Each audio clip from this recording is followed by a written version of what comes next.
Bismillahirrahmanirrahim. Assalamualaikum warahmatullahi ta'ala wabarakatuh. Bila kita sebut nama Imam Asy-Syafi'i rahimahullah ataupun kita sebut mazhab Syafi'i, itu merupakan sesuatu yang bukan asing bagi kita di Malaysia, bahkan di Nusantara, kerana rata-rata majoriti kita di sini mengamalkan mazhab Syafi'i. Namun kadang-kadang kita terlupa untuk terus mengambil tahu siapa susuk tubuh yang digelar Imam Asy-Syafi'i ini. Imam Asy-Syafi'i rahimahullah ini, nama sebenar beliau ialah Muhammad bin Idris bin Al-Abbas bin Usman bin Syafi'i bin Sa'ib bin Ubay. Seandainya diteruskan nasab Imam Asy-Syafi'i, maka nasab beliau akan bertemu dengan nasab baginda Nabi Muhammad sallallahu alaihi wasallam pada nama Abdul Manaf.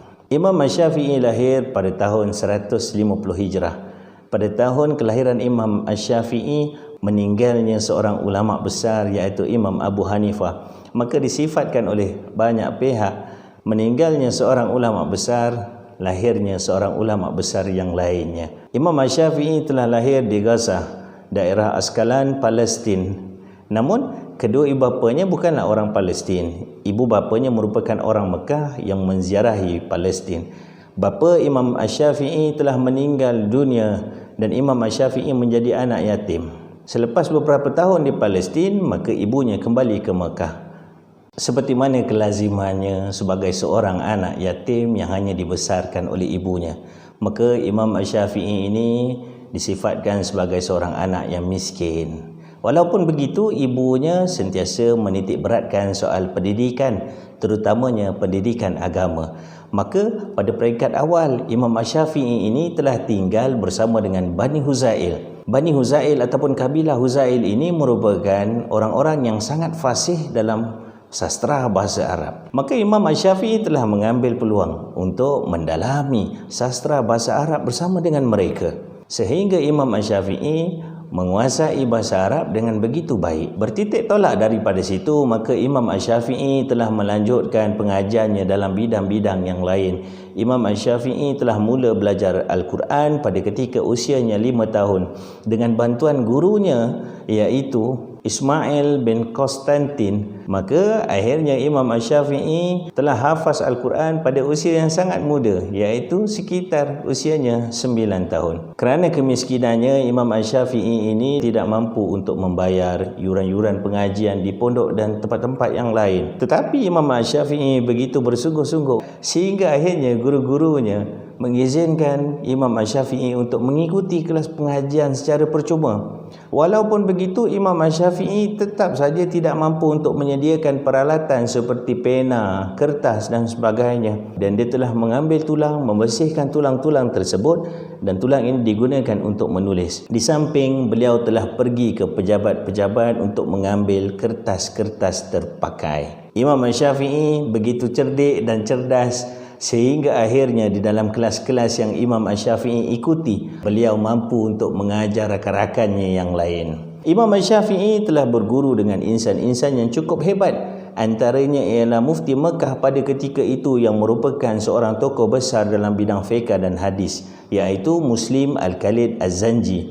Begitu juga Imam Asy-Syafi'i telah berguru dengan seorang tokoh hadis yang besar pada ketika itu di Mekah, iaitu Sufyan bin Uyainah.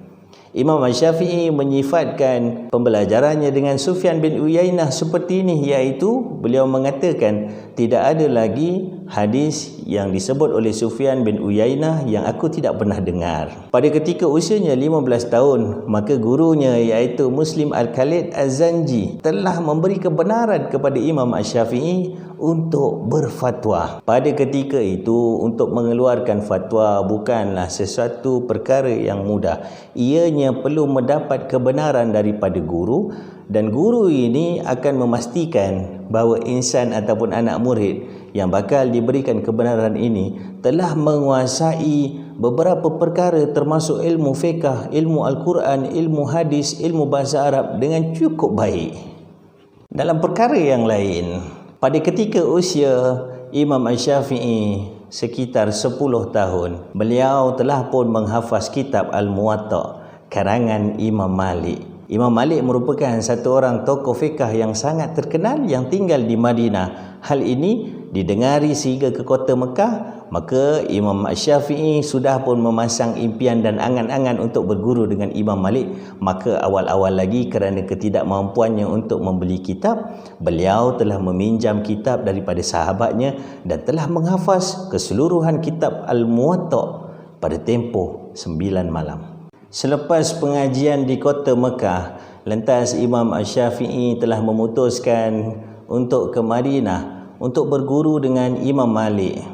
Imam Malik telah lahir pada tahun 93 Hijrah. Maka mereka ini memiliki perbezaan usia yang sangat banyak, iaitu perbezaan usia antara Imam Malik dengan Imam Syafi'i adalah sekitar 57 tahun. Ketika mereka berjumpa, Imam Syafi'i umurnya sekitar 22 tahun, manakala Imam Malik sudah pun berusia sekitar 79 tahun. Imam Malik ini merupakan satu tokoh yang cukup besar dan sangat disegani.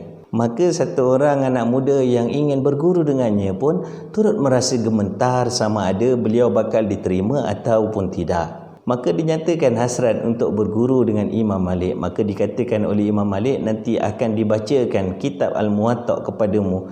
Maka dijawab oleh Imam Syafi'i bahawasanya beliau ini telah menghafaz kitab Al-Muwatta keseluruhannya. Maka diuji, diminta untuk baca sebahagian daripadanya. Akhirnya Imam Syafi'i telah baca dan Imam Malik telah mengesahkan bahawa bacaan tersebut adalah betul, tepat dan tidak ada kesalahan padanya. Bermula daripada situ, maka Imam Syafi'i mula berguru dengan Imam Malik. Imam Syafi'i terus kekal di kota Madinah sehinggalah kewafatan atau meninggalnya Imam Malik. Imam Malik telah meninggal ketika usianya 86 tahun. Jadi Imam Syafi'i telah berguru dengan Imam Malik sekitar tempoh 6 tahun. Sesudah meninggalnya Imam Malik, maka Gubernur Yaman telah mendekati Imam Syafi'i. Kerana mengagumi ketokohan Imam Syafi'i, maka Gubernur Yaman telah memberikan jawatan kadi kepada Imam Syafi'i. Imam Syafi'i ini disenangi, digemari oleh Gubernur Yaman sendiri dan juga disenangi oleh kebanyakan orang. Namun ada segelintir orang yang berkepentingan yang tidak menyukai sifat Imam Syafi'i yang adil dan tidak menerima rasuah dan sebagainya. Maka pihak-pihak yang berkepentingan ini telah menyusun satu strategi untuk memburukkan Imam Syafi'i, lantas telah mengirimkan satu fitnah kepada khalifah pada ketika itu, iaitu Khalifah Harun Ar-Rasyid, mengatakan bahawa Imam Syafi'i merupakan seorang pemberontak yang ingin menjatuhkan khalifah. Maka akhirnya Imam Syafi'i telah dibawa ke kota Baghdad disebabkan oleh fitnah berkenaan. Namun kerana kepetahannya, kerana keberaniannya, maka hal yang sebenar tetap saja akan kelihatan. Imam Syafi'i akhirnya dibebaskan. Imam Syafi'i di Baghdad turut berguru dengan anak murid Imam Abu Hanifah, iaitu Muhammad ibnu Al-Hasan As-Syaibani. Dan selepas itu Imam Syafi'i telah mengajar di Baghdad. Selepas itu Imam Syafi'i telah pulang semula ke kota Mekah dan kemudiannya kembali semula ke Baghdad dan akhirnya dijemput untuk menuju ke Mesir. Jemputan ke Mesir ini merupakan satu jemputan yang cukup besar dan pada ketika itu nama Imam Syafi'i sudah pun disebut-sebut, dan ketika sampai di Mesir, Imam Syafi'i ini disambut sebagai satu orang ilmuwan yang besar dan dikagumi ilmu yang ada padanya.